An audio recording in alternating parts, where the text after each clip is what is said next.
Ela foi uma das 10 mulheres mais ricas da Irlanda, graças a uma voz emblemática que a posicionou como um estandarte geracional do rock alternativo.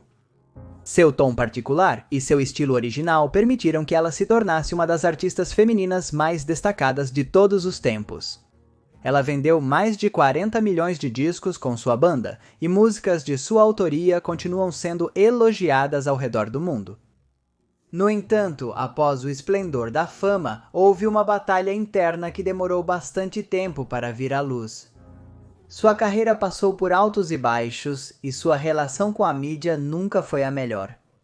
Por sua vez, havia traumas de infância que nunca deixaram de atormentá-la e levá-la a cantos escuros.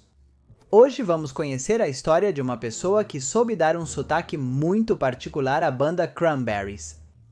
Uma pessoa com reconhecimento unânime e uma tempestade pessoal, durante muitos anos, guardada em segredo, que a levou a uma morte trágica, repentina e inesperada. Vamos percorrer sua infância, seus momentos de glória e os becos dos quais não conseguiu escapar em seus últimos dias. Por isso, nossa jornada vai culminar no dia 15 de janeiro de 2018. O dia em que Dolores O'Riordan morreu, para quando a tragédia aconteceu. Ela tinha 46 anos e estava hospedada no London Hilton, localizado no bairro Mayfair. Ela estava em Londres para as sessões de gravação, onde fazia novas versões, uma das músicas que a fez subir ao pódio de ídola para tantos. A polícia havia entrado em seu quarto depois que ela passou um tempo sem responder àqueles que tentavam se comunicar com ela. O cenário foi o pior de todos os imaginados. Uma agente de polícia chamada Natalie Smart afirmou durante a audiência ter visto a cantora submersa na banheira, com o nariz e a boca completamente debaixo d'água. Por todo o lugar foram encontrados diversos frascos de medicamentos vendidos apenas sob prescrição médica. Embora as forças de segurança não considerassem sua morte como suspeita, a investigação foi cancelada inesperadamente. Depois, a voragem, os meios de comunicação lutando pela manchete mais escandalosa, as suposições se misturando com a informação certa. Como a cantora estava reagindo ao transtorno de bipolaridade que tinha diagnosticado? Ela respondia de maneira positiva ao tratamento ou tinha inconvenientes a respeito? Seus amigos mais próximos declararam que ela estava terrivelmente deprimida. Ela também sofria de dores severas devido a uma grave lesão que nunca havia curado bem e que a obrigou a cancelar vários shows. Em 2017. Para surpresa de alguns, não sem um certo morbo, tentaram encontrar alguma resposta revisando a extensa biografia da mulher. Segundo alguns meios de comunicação americanos, a cantora havia tentado se suicidar em 2013, devido a um quadro de depressão e colapso mental.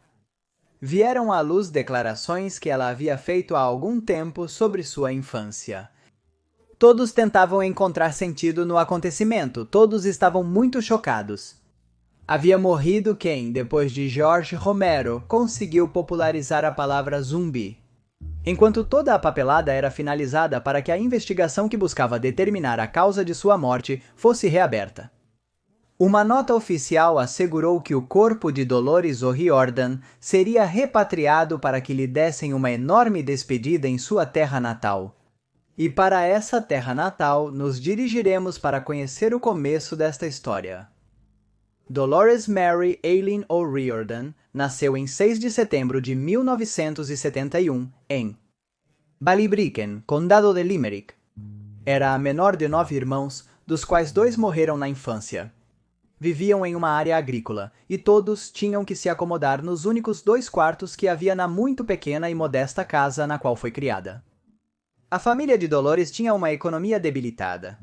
Seu pai, Terence, era fazendeiro, mas ficou incapacitado para trabalhar devido a uma lesão cerebral causada por um acidente de motocicleta. Em 1968, sua mãe, Eileen, era fornecedora de alimentos para escolas.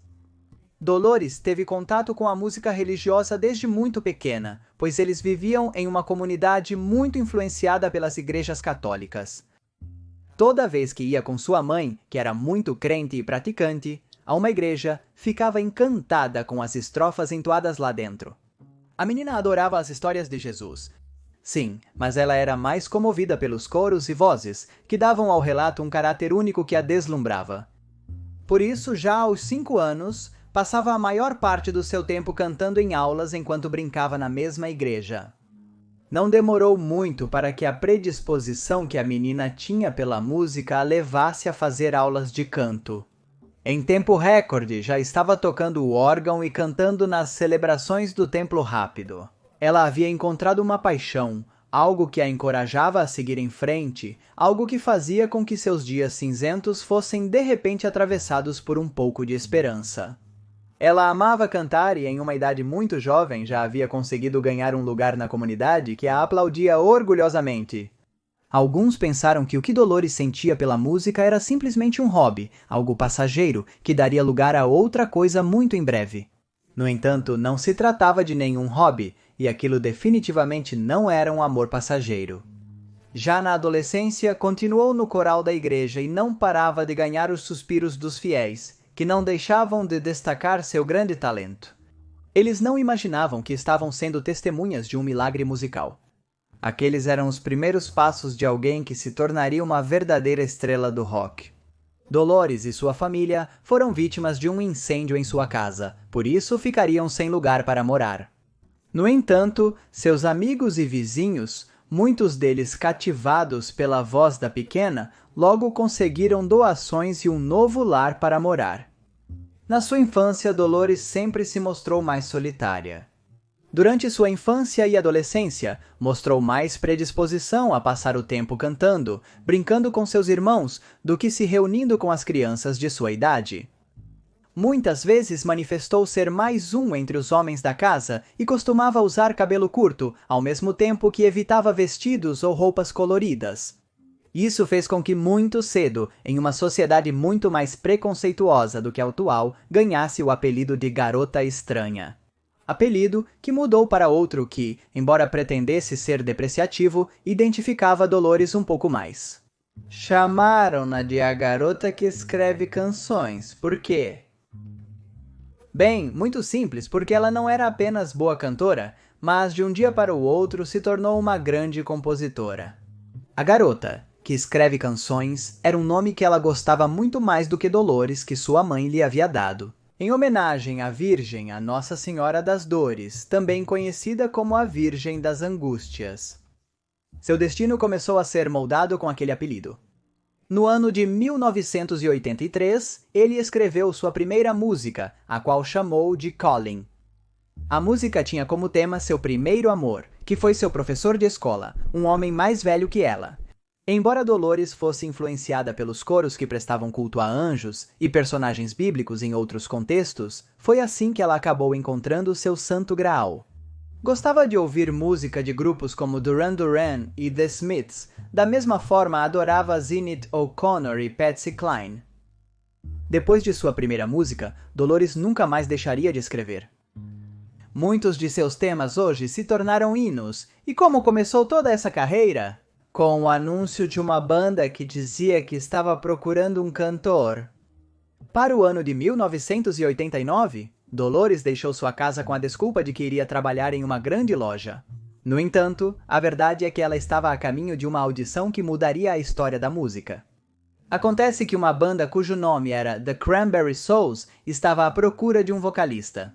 A banda havia sido formada pelos irmãos Hogan e outros 2 amigos. Eles tinham dado alguns bons passos no circuito musical, mas a verdade é que não conseguiam encontrar o lugar para se infiltrar nos grandes palcos.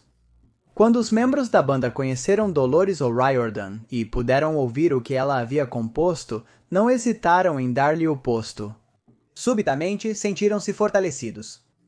Com essa voz à frente, as coisas finalmente poderiam funcionar e eles não estavam errados. Em pouco tempo, a banda começou a colher sucessos. Por sugestão de Dolores, mudaram o nome para simplesmente The Cranberries. E o resto é história. Começaram a tocar em todas as rádios com uma música que denunciava a situação vivida na Irlanda do Norte, região do Reino Unido que sofreu confrontos armados entre católicos e protestantes por décadas. A música se chamava Zombie e levaria The Cranberries a se tornar uma das bandas de rock alternativo mais reconhecidas mundialmente. Dolores havia finalmente encontrado seu lugar? Bem, a realidade é que não, porque pouco tempo depois, seus sonhos de fama começaram a se transformar em pesadelos. Dolores começou suas performances com timidez e ansiedade. Para combater o nervosismo, ela fez muitos de seus primeiros recitais de costas para o público. Qualquer um que fique famoso tão rápido e tão jovem certamente será uma vítima de alguma forma, ela declarou em 2012. Mas não vamos nos adiantar tanto.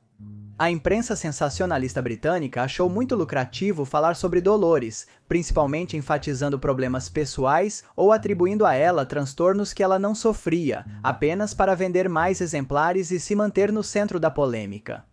Apesar dos questionamentos sobre sua popularidade explosiva, Dolores e seus companheiros seguiram em frente e consolidaram sua carreira com os discos No Need to Argue, em 1994, e To the Faithful Depart, em 1996.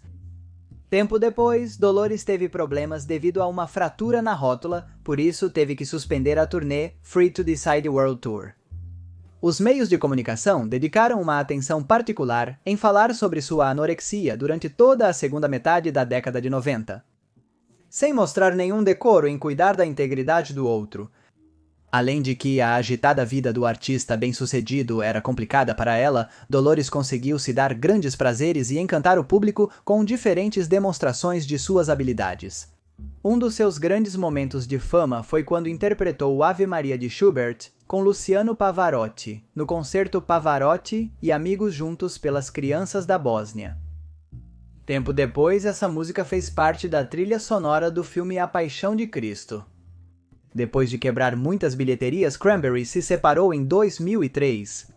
Noel Hogan, Michael Hogan e Felgar Lawlor continuaram com seus próprios projetos na música, mas Dolores tinha outros planos, se afastar dos contratos, turnês e palcos para sempre.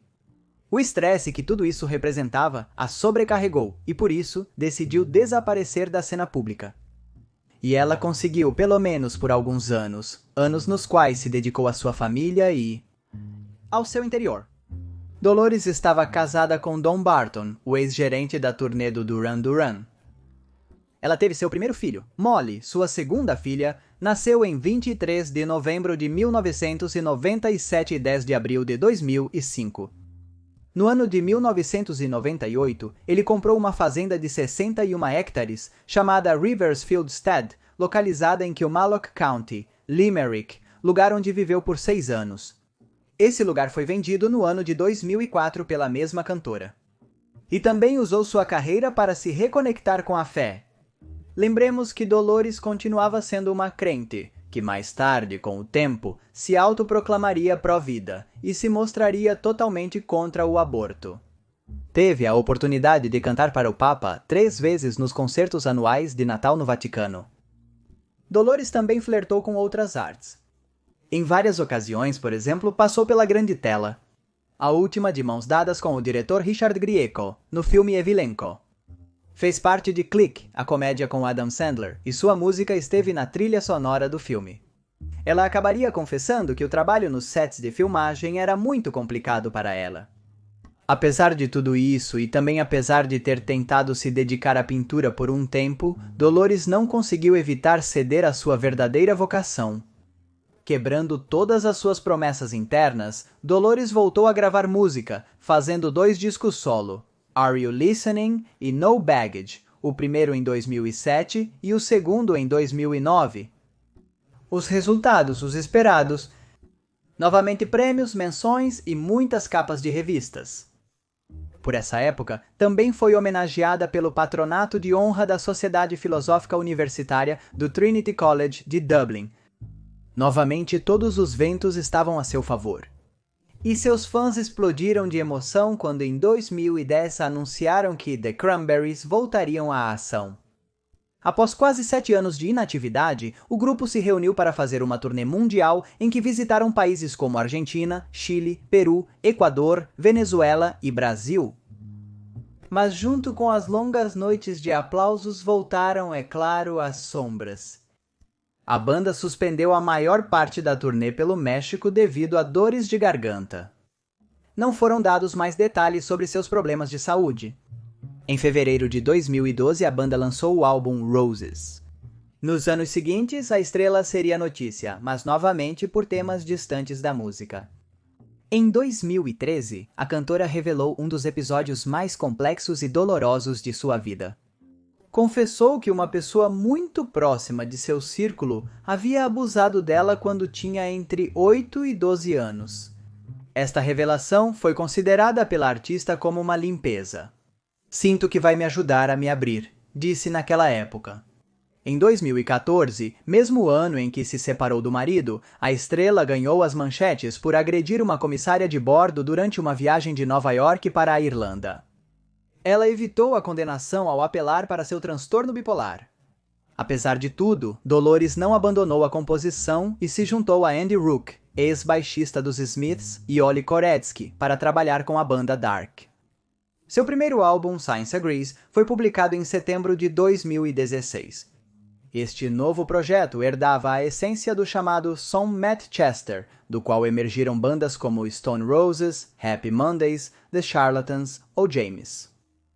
Já em 2017, The Cranberries lançou o álbum acústico Something Earth, com 10 de seus clássicos e 3 temas novos. Realmente não espero sermos tão bem-sucedidos como fomos, reconheceu Dolores. Agora somos mais velhos, temos filhos e sei que nunca recuperaremos aqueles momentos anteriores. Havia nela decepção, frustração ou uma sábia aceitação da passagem do tempo? O lançamento do disco veio junto com o anúncio de uma turnê pela Europa e América do Norte, mas desta vez para surpresa de ninguém. A turnê teve que ser interrompida porque Dolores sofria de problemas nas costas. Não houve muitos mais detalhes sobre o assunto. Pouco ficaria para contar. Depois desse momento, a próxima vez que Dolores ocuparia as capas seria pela notícia de sua morte. A investigação sobre sua morte foi reprogramada para 6 de setembro.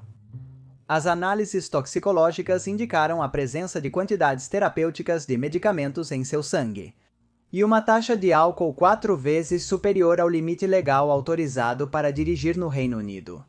Naquela época, tornou-se massiva a informação de que, junto com os comprimidos, várias garrafas de álcool vazias foram encontradas na cena.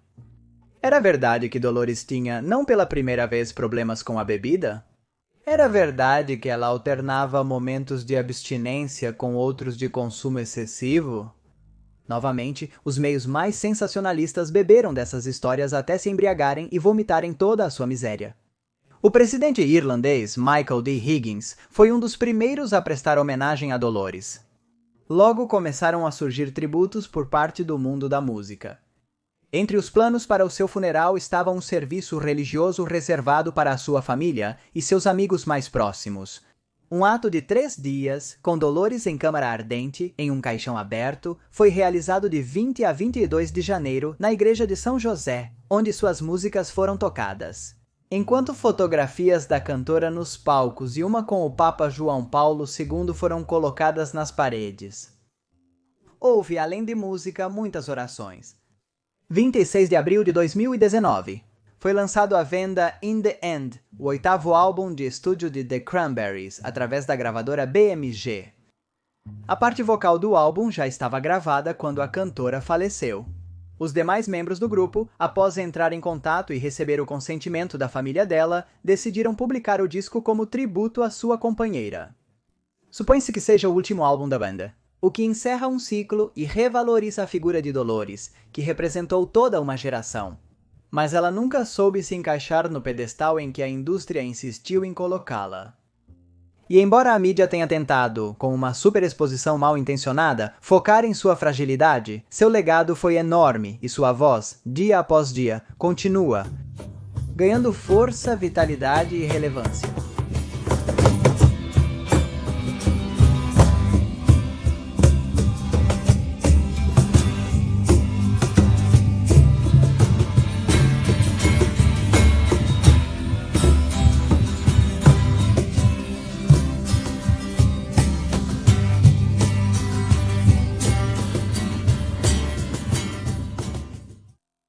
E até aqui o vídeo do dia de hoje. Espero que tenham se interessado pela história de Dolores O'Riordan. Se gostaram, por favor, deixem seu like, se inscrevam e ativem notificações. Convido vocês a comentarem abaixo, sugerindo temas para futuros vídeos. Confira alguns vídeos recomendados para continuar sua maratona neste canal. E sem mais nada para dizer, me despeço. Meu nome é Magnus Mephisto, e isso foi O Dia Que.